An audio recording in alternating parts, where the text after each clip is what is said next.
So what if you could find the private diary of one of the most powerful people who ever lived? I mean, a personal journal never meant for anyone else's eyes that was basically a guide for how to handle insane pressure and chaos. Well, today, that's exactly what we're doing. We're going to dive right into the mind of the Roman Emperor Marcus Aurelius. Okay, so before we get into his big ideas, we really have to get to know the man himself. And I mean, forget the marble statues you've seen in museums for a second. Try to picture a real guy under incredible stress, facing problems that would honestly crush most people. This was not some philosopher chilling out in an ivory tower. This was a man running an empire that was constantly on the brink of crisis. Because on the outside, this was the image everyone saw. Marcus Aurelius Antoninus Augustus, the Emperor of Rome. This guy was the last of what they called the five good emperors. He was in charge of armies, he was the final word on justice, he ruled over tens of millions. By any metric you can think of, he was the most powerful man on the planet. But then there's this. While he's projecting that image of total control, this is what he's writing to himself, probably late at night in a freezing cold military tent somewhere on the edge of the empire. Think about that. It's not a declaration of power, it's a quiet confession of struggle. And that contrast, that's the key to understanding everything about him. And that is the absolute most important thing to get about the book we now call the Meditations. It was never, ever meant to be published. This was his private journal. It was a workbook filled with reminders and exercises and little pep talks to keep his own mind on track. You know, he was literally coaching himself on how to be a decent human being in a world that seemed hell-bent on making that impossible. And believe me, when I say his world was chaotic, that is not an exaggeration. His philosophy wasn't something he came up with in a peaceful library. No, it was forged in the middle of a raging fire of nonstop crisis. I mean, just look at this timeline of his reign. Almost the second he gets the throne, war kicks off in the East. Then a horrific plague just rips through the empire, killing millions of people. At the same time, he's bogged down in this brutal decade-long war against Germanic tribes. And as if all of that wasn't enough, his best general, his most trusted guy, betrays him and tries to take the throne. This was just relentless, year after year of pressure. Which brings us to the question at the very heart of his writing. When everything around you is just spinning out of control, war, disease, betrayal from your friends, how on earth do you keep your own inner world from falling apart? How do you stay good and just and sane? His answer was a philosophy that he didn't just believe in, he practiced it every single day. And that philosophy was Stoicism.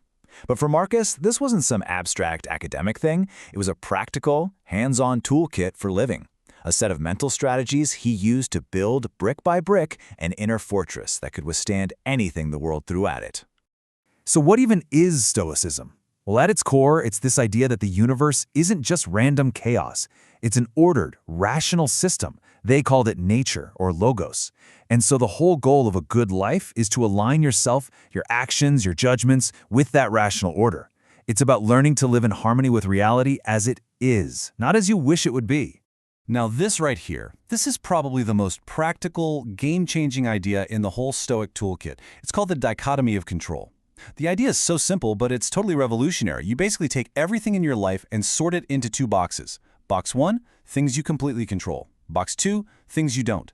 And what you realize is the only things in that first box are your own mind, your opinions, your choices, your judgments. Everything else, your health, your reputation, what other people do, that's all in the second box.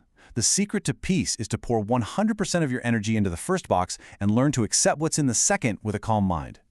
And from that one single idea, this whole set of practical principles just flows naturally.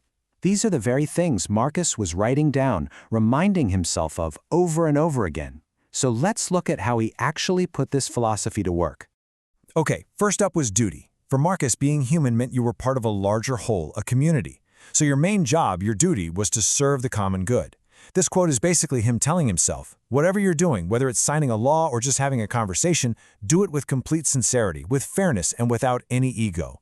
The point isn't to get applause or fame. The real reward is the act itself, just doing it well.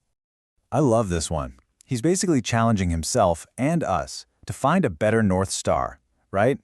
In a world that's screaming at you to chase money or status or popularity, he asks a simple question. Is there anything that is truly better than just being a good person? He decides that the only things with real, lasting value are things inside you. virtues like truth, courage, and self-control. Everything else is just temporary noise. This wasn't just a nice thought. It was the compass that guided every single one of his actions. Now, this is a really interesting psychological insight. He makes the argument that actions driven by a desire for pleasure are actually worse than actions driven by anger. So what's his logic? Well, anger is often a reaction, a temporary loss of reason because you feel wrong. But chasing pleasure at the expense of your values, that's a conscious choice. You're willingly trading your better judgment for a cheap thrill, and to him, that showed a much deeper weakness of character. A huge theme for him is perspective. He would constantly practice what some people call the view from above. He'd remind himself that our lives are incredibly short, and the universe is just unimaginably huge. And when you look from that high up, all our little daily worries, getting famous, making more money, petty arguments, they're revealed for what they are, totally temporary and in the grand scheme of things, pretty insignificant. The point isn't to be morbid or depressed, it's to get crystal clear on what's actually worth your time and energy. And I think this is the most important takeaway. Marcus Aurelius never, for a second, saw himself as some perfect, enlightened sage. Not at all. He was a student, just like the rest of us, who was constantly trying, messing up, and trying again. His meditations are the logbook of that daily effort. They're the mental push-ups he did every morning to strengthen his character and keep his focus on what really mattered. So why in the world are we still talking about the private diary of some Roman emperor almost 2,000 years later? Well, it's because the problems he was dealing with, at their very core, they're our problems too. They're timeless. We might not be commanding legions on the frontier, but every single one of us faces chaos, uncertainty, loss, and the daily challenge of just dealing with other people. The world outside our control is every bit as unpredictable now as it was back then. And so the tools he used to build that inner fortress are just as powerful and just as relevant for us today. So if we boil it all down, these are the lessons that have lasted for centuries. Focus your energy only on what's actually in your power. Figure out what you truly value, like honesty and kindness, and build your life around that. Take care of your responsibilities to others. Always remember how short life is so you don't waste it on trivial stuff. And above all, understand that your real power, your true fortress, is your own mind. And that leaves us right back where we started, with the same question Marcus Aurelius was asking himself every single day. In our crazy modern world, with its endless stream of notifications and anxieties and distractions, what is the one thing, the one true good, that's really worthy of your whole heart?